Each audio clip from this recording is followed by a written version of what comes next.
तो हेलो भैया लोग, का हालचाल? सब बढ़िया है ना? आशा करते स्वस्थ और मस्त होंगे। तो भैया मैं आपका छोटा भाई प्रहलाद मोर डांसर। तो भैया लोग, मैं अभी अपने घर के पीछे खेत में खड़ा हुआ हूँ, जिसमें कि आप सभी लोग देख सकते हैं यहाँ पर धान कट चुका है और इसमें सरसों बो चुके हैं।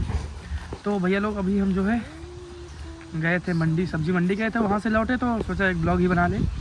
तो भैया हम जो है जो अपना चैनल चला रहे थे, उसमें जो है कॉपीराइट स्ट्राइक मतलब स्ट्राइक आ चुकी है।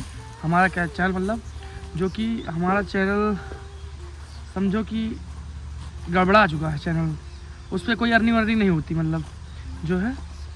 तो भैया लोग, आप सभी लोगों का प्यार सपोर्ट है, तो भैया लोग इसीलिए वीडियो बना रहे हैं। तो भैया लोग, अभी जो है मैं उसी चैनल पर काम करूँगा और जो कॉपीराइट स्ट्राइक जिस वीडियो पे दिए हैं और जो जिसका क्लेम है, उस सारी वीडियो हम डिलीट कर देंगे और एक नया मतलब कंटेंट जो है कॉमेडी के नाम से, उसी पे काम करेंगे और अच्छे से बनाएंगे।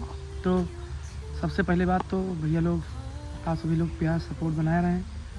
दिल तो बहुत उदास है, पर यार क्या बताएं, इतना गलत हुआ हमारे साथ में।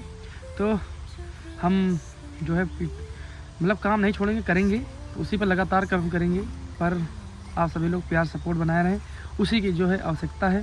तो भैया लोग चलते हैं वीडियो बनाने के लिए और सभी साथी को बुलाते हैं और वीडियो बनाते हैं। तो भैया लोग, इसी चैनल पर प्रहलाद मोरे डांस के नाम से हमारा चैनल है, उस पर प्यार सपोर्ट आशीर्वाद बनाए रखें और बहुत सारा प्यार दें। Love you.